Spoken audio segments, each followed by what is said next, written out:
নমস্কার। যুক্তি তর্ক সঙ্গে অর্কই আপনাদের স্বাগত। আপনাদের সঙ্গে আমি অর্কপ্রভ সরকার। জঙ্গিবাদের জারদ সন্তান আবার নতুন করে ভারত বিরোধিতার অস্ত্রে শান দিতে শুরু করেছেন। হতবীর্য এই বৃদ্ধের রন্ধ্রে রন্ধ্রে ভারত বিরোধিতা এবং একই সঙ্গে মৌলবাদীদের ইশারায় নাচার প্রবণতা। কার কথা বলছি আপনাদের বুঝতে বোধহয় অসুবিধা হচ্ছে না। আন্তর্জাতিক খ্যাতি সম্পন্ন বাটপারের কথা বলছি, যে বাটপার সম্পূর্ণ অসাংবিধানিক ভাবে একটা দেশের সরকারের মাথায় বসেছেন, অনির্বাচিত অগণতান্ত্রিক পদ্ধতিতে। এই বৃদ্ধ কোনোদিন ভোটে দাঁড়াননি, তার নামে একটা ব্যালটও কাস্ট হয়নি। সারা জীবন অ্যাডভাইজার পদই তো সামলেছেন।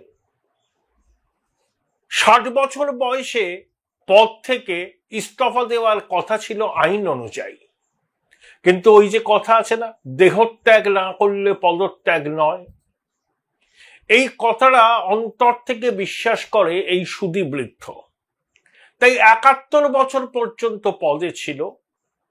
আদালত যখন বলল সরতে হবে, তখন আবার আপিল মামলা দাখিল করেছিল, কিন্তু শেষ রক্ষা হয়নি। এই ভদ্রলোকের উপর 650 কোটি টাকার কর ফাঁকির অভিযোগ ছিল। ক্ষমতায় এসে সবার আগে সে দুটো কাজ করেছে। নিজের উপর যে ধার্য কর ছিল সরকারের, সেই কর মুকুব করেছে এবং নিজের প্রতিষ্ঠিত গ্রামীণ ব্যাংক 2029 সাল পর্যন্ত কোনো কর দেবে না, এটা নিশ্চিত করেছে। তার সাফল্যের খতিয়ান যদি 8 মাস ধরে দেখতে হয়, ইউনূসের সাফল্যের মুকুটে এ দুটো পালক। এবার আসি কেন এই কথাগুলো বললাম। সম্প্রতি চীনে গিয়েছিল ইউনূস, শি জিনপিং এর সঙ্গে কথা হয়েছে। সেখানে বেজিং এ অনেক লম্বা চওড়া কথা বলেছেন। সম্ভবত চীনের শিল্পপতি বা সিইওদের সঙ্গে একটা মিটিং এ সেখানে বলেছেন কি, 7 সিস্টার আমাদের 7 সিস্টার ল্যান্ডলক স্টেট, আর ভারত মহাসাগরের ওই অঞ্চলের একমাত্র কাস্টোডিয়ান বাংলাদেশ। তাই চীনকে ব্যবসা সম্প্রসারণের জন্য ওই অঞ্চলটা তিনি ছেড়ে দিতে চান। ভাবখানে এমন যে 7 সিস্টার ল্যান্ডলক বলে ভারতকে সম্পূর্ণভাবে বাংলাদেশের কোস্ট লাইনের উপর নির্ভর করতে হবে এবং ভারত মহাসাগরের ওই অঞ্চলের একমাত্র কাস্টোডিয়ান নাকি বাংলাদেশ। হ্যাঁ, 7 সিস্টার ল্যান্ডলক স্টেট, তো ভারতবর্ষের যে কোস্ট লাইন সেটা বাংলাদেশের থেকে অন্তত 10 গুণ বেশি। সারা ভারতবর্ষে কোস্ট লাইন অ্যাক্সেস করতে পারে 7 সিস্টার।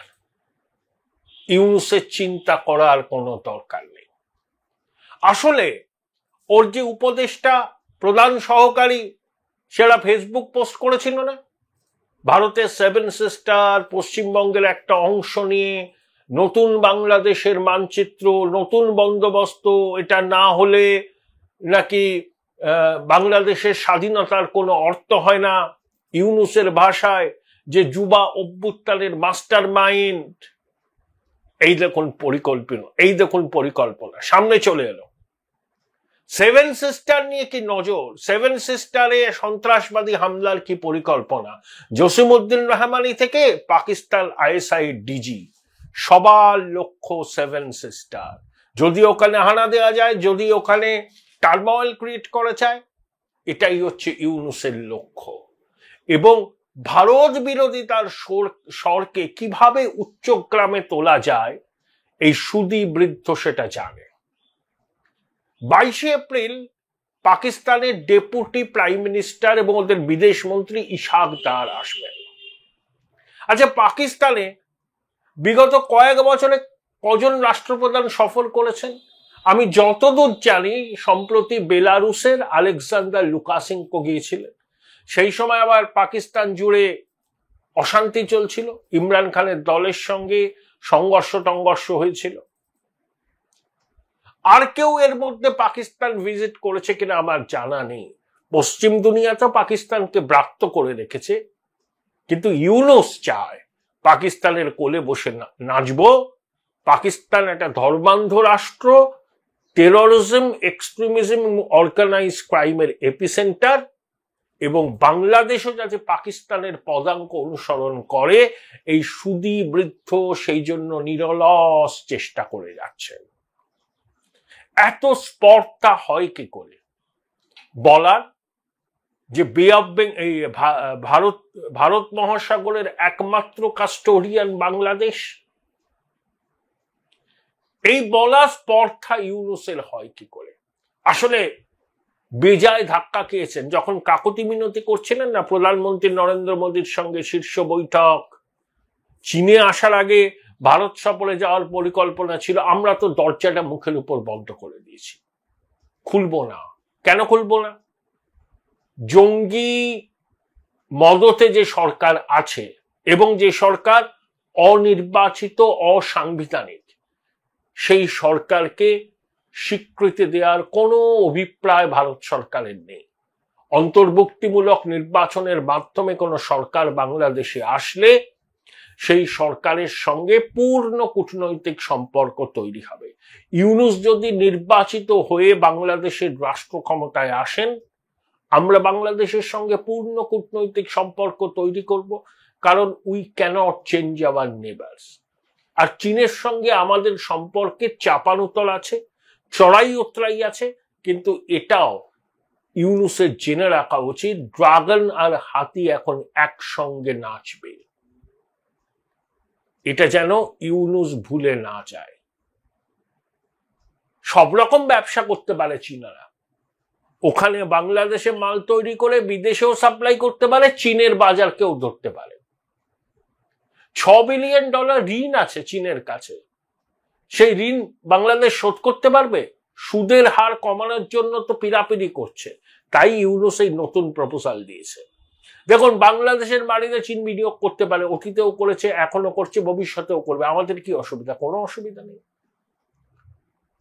কিন্তু ইউনুস যদি উস্কানিমূলক মন্তব্য করে, সেভেন সিস্টারকে নজরে রেখে, সেভেন সিস্টারকে কি বলবো, ডিস্টার্ব করার কোনো নীল নকশা যদি বাংলাদেশের মাটি থেকে তৈরি হয়, আমরা তো মুখে কুলু পেটে থাকবো না।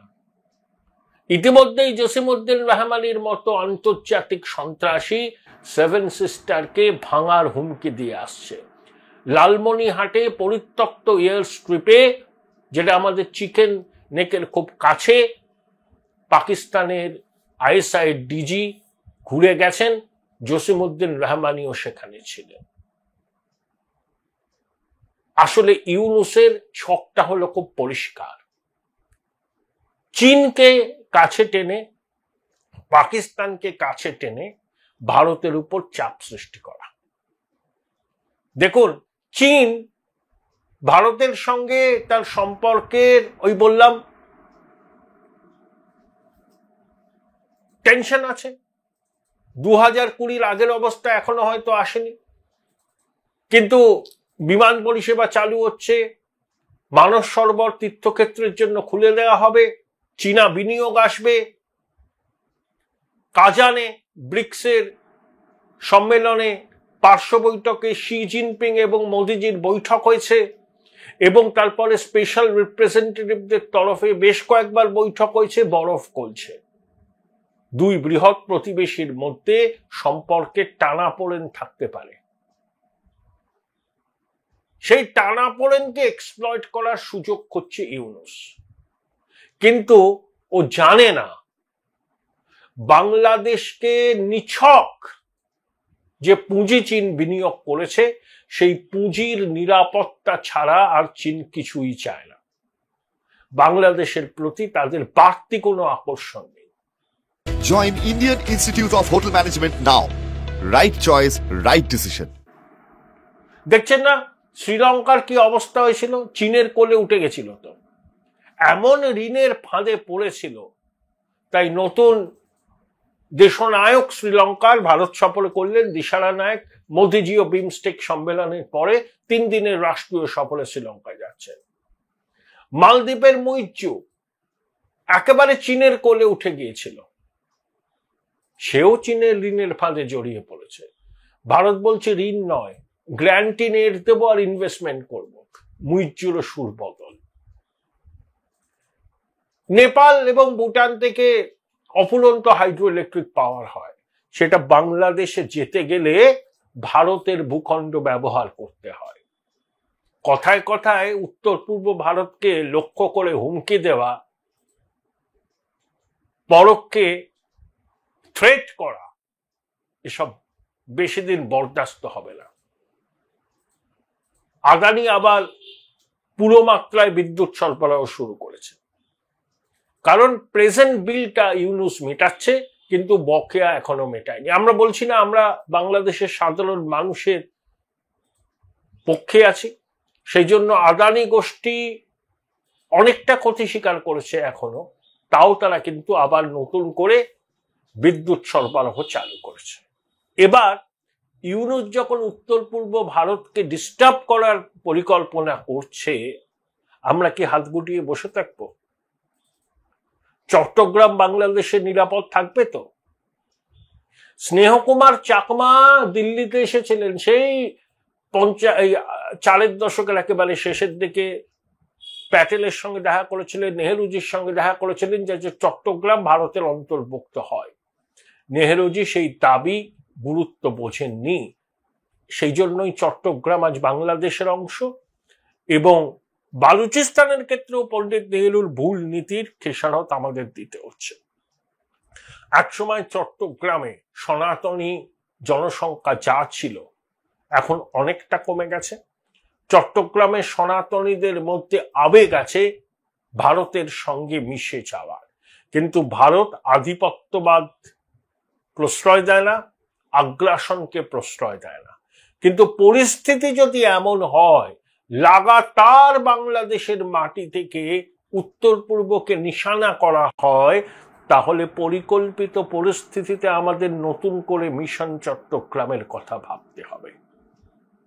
দেখুন, ভারত খুব বড় শক্তি, আর্থিক শক্তি, সামরিক শক্তি। তাই ভারত, আমি তর্কের খাতিরে মেনে নিলাম যদি চট্টগ্রাম অ্যানেক্স করে, হ্যাঁ, দুনিয়া জুড়ে প্রবল সমালোচনা হবে, ভারতকে সাম্রাজ্যবাদী দেশ বলে চিহ্নিত করার চেষ্টা হবে। আমি কিন্তু বলছি যদি হয়, কিন্তু আলটিমেটলি সবটাই থিতিয়ে যাবে। চীন তার মিলিটারি মাসল, তার ইকোনমিক স্ট্রেংথের জন্য সম্পূর্ণ অবৈধভাবে তিব্বত দখল করে রেখেছে। তিব্বতীদের স্বাধীনতার দাবিকে নস্যাৎ করে দিয়েছে, অত্যাচার করেছে, তাইওয়ানের দিকে নজর দিচ্ছে, তাইওয়ানকে চীনের অবিচ্ছেদ্য অংশ বলছে। এই যে তিব্বত এতদিন ধরে চীন দখল করে আছে, সমালোচনা হয়েছে, কিন্তু চীনের আর্থিক সামরিক শক্তিকে কেউ কি তুচ্ছ করতে পারে? ভারতও তুচ্ছ করে না। তাই ভারতের আর্থিক সামরিক শক্তিকেও যদি ইউনুস খাটো করে দেখার পরিকল্পনা করে, চরম খেসারত দিতে হবে, চরম খেসারত। আবার নতুন করে মিশন চট্টগ্রাম শুরু হতে পারে। আমরা চাই না। আমরা জানি চট্টগ্রাম বাংলাদেশের অবিচ্ছেদ্য অংশ, সেখানে সনাতনীদের উপর হামলা হচ্ছে, বৌদ্ধদের উপর হামলা হচ্ছে, আমরা সব জানি। আমরা কূটনৈতিকভাবে পরিস্থিতি নিয়ন্ত্রণের চেষ্টা করি, বিশ্ব জনমত তৈরি করি, এবং এখনো করছি। ইউনুস স্টেট অফ ডিনায়ালে আছে, কিন্তু উত্তর পূর্ব ভারতের রাজ্যগুলোর দিকে, 7 সিস্টারের দিকে যদি ইউনুসের জঙ্গি শাহী চোখ তুলে তাকায়, কোন চক্রান্তের নীল নকশা তৈরি করে, তাহলে জেনে রাখুন আমরাও বাধ্য হব মিশন চট্টগ্রাম শুরু করার ব্যাপারে সিরিয়াসলি চিন্তা ভাবনা করতে। একেই তো ওই চট্টগ্রাম কক্সবাজার খুব ভালনারেবল, নাপ নদীর উপারেই তো আরাকান প্রদেশ, আরাকান আর্মি তো মাঝে মধ্যেই ঢুকে পড়ে, অত্যন্ত ভালনারেবল। বাংলাদেশের সেনাপ্রধান কি বলেছেন? ভারতের সঙ্গে সম্পর্ক ভালো রাখলে বাংলাদেশের অখণ্ডতা সুনিশ্চিত হবে, বিশেষ করে ভারত মায়ানমার, এই বাংলাদেশ মায়ানমার সীমান্ত। কিন্তু ইউনূস সেনাবাহিনীর এই বক্তব্যকে গুরুত্ব না দিয়ে বারবার করে জঙ্গি জিহাদিদের হাতের তামাক খাচ্ছেন। সেই জন্যই বলছেন যে ল্যান্ডলক সেভেন সিস্টার, আরে আমরা জানি ওটা ল্যান্ডলক। সেভেন সিস্টার ভারতের ইন্টিগ্রাল পার্ট। ভারতবর্ষের কোস্ট লাইন বাংলাদেশের থেকে 10 গুণের বেশি। সমস্যা হলেও আমরা সামলে নেব। আর ভারত মহাসাগরের কাস্টোডিয়াল একমাত্র বাংলাদেশ। কে বলল ওকে? কে বলল ইউনূসকে মনের মাধুরী মিশিয়ে সব বলা? বামন হয়ে চাঁদ ছোঁয়ার স্বপ্ন? আমরা প্রথম থেকেই বলছি যে বাংলাদেশ পাকিস্তানের পদাঙ্ক অনুসরণ করছে। একটা ধর্মান্ধ রাষ্ট্রে পরিণত হওয়ার সমস্ত উপাদান বাংলাদেশে মজুদ, এবং ইউনূসের সমর্থকরা ভারতকে রক্তাক্ত করতে চায়, বিশেষ করে চিকেন নেক উত্তর পূর্ব ভারতে তারা হামলা চালাতে চায়, এবং জঙ্গি রাষ্ট্র পাকিস্তান বাংলাদেশকে মদদ দিচ্ছে। ওই জামায়াত, রাজাকার, আল বদর, আল সাম, হেফাজত, হিজবুত তাহরির, এই যে কনগ্লোমারেট, সঙ্গে আইএসআই, এরা ভারতীয় উপমহাদেশের পক্ষে অত্যন্ত বিপজ্জনক শক্তি। এদের আস্ফালন যদি বন্ধ না হয়, আমাদেরও অন্য কিছু ভাবতে হবে। সবার আগে আমাদের সার্বভৌমত্ব, 140 কোটি ভারতবাসীর নিরাপত্তা। সেই নিরাপত্তা নিয়ে কোনো প্রশ্ন উঠলে, কেউ যদি ভারত মার দিকে আঙুল তোলে, সেই আঙুল আমরা ভেঙে দিতে পারি। এটা যেন ইউনূস আর তার জঙ্গি সহযোগীরা মনে